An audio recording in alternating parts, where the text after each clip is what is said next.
Bagaimana mendeteksi mereka itu adalah para pendukun, orang-orang yang melakukan kesyirikan atau berada di atas akidah yang menyimpang secara umum.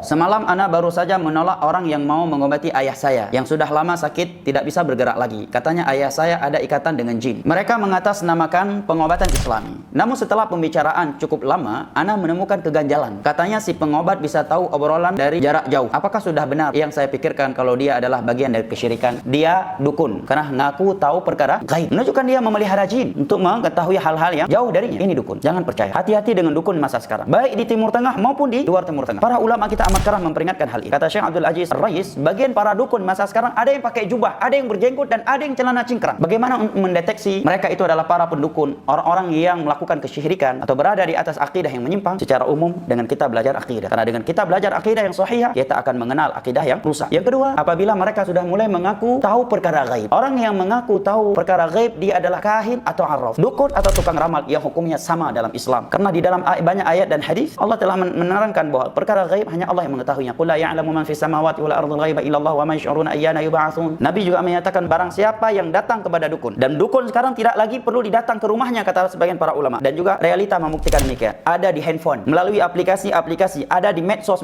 yang bisa dibuka dan ditayangkan di televisi. Kalau ucapan mereka dibenarkan, seorang percaya kepada ucapan mereka terhadap perkara-perkara gaib yang mereka kabarkan, sungguh dia telah kafir terhadap syariat Nabi Muhammad yang Allah turunkan kepada Nabi Muhammad SAW. Karena di antara syariat yang Allah turunkan kepada Nabi Muhammad adalah al-kufru taghut, dan dukun para tukang ramal adalah taghut, bahkan tokohnya taghut kata Imam Ibnu Qayyim. Dari antara syariat yang Allah turunkan kepada Nabi Muhammad adalah firman-Nya, qul la ya'lamu man fis samawati wal ardi ghaiba illallah. Tiada yang mengetahui perkara gaib di langit dan di bumi kecuali Allah Jalla wa ala, alimul ghaibi fala yudhiru ala ghaibihi ahada. Para nabi saja diperintahkan oleh Allah untuk menyatakan diri mereka tidak tahu perkara gaib, sebagaimana yang Allah perintahkan kepada Nabi kita sallallahu alaihi wasallam. Andai kata aku tahu perkara gaib, sungguh aku akan memperbanyak kebaikan dan tidak akan terkena suatu kejelekan. Adapun perkara gaib yang mereka kabarkan itu karena wahyu dari Allah Jalla wa ala, dan selain para nabi tidak ada yang mendapatkan wahyu dari Allah Jalla wa ala. Maka sikap Anda sudah benar. Hati-hati, saya tegaskan kembali, hati-hati dengan para dukun dan tukang ramal masa ini. Kalau dia sudah mengaku tahu perkara gaib, ini biasanya kahin yang kayak ini, langsung ngaku. Yang satu lagi licik dia, sama aja hukumnya dengan dukun, tapi dalam bahasa hadis arraf, tukang ramal. Memang tidak secara tersurat dia mengatakan dirinya tahu perkara gaib, tetapi dia mengatakan dirinya tahu perkara gaib secara tersirat. Contohnya tadi, sepertinya bapak ini begini. Dulu bapak pas masih kecil begini demikian kan? Bapak ini punya sifat demikian, dia punya anak demikian. Yang hal itu perkara gaib untuk dirinya. Oh, bapak ini kalau punya anak lagi akan demikian.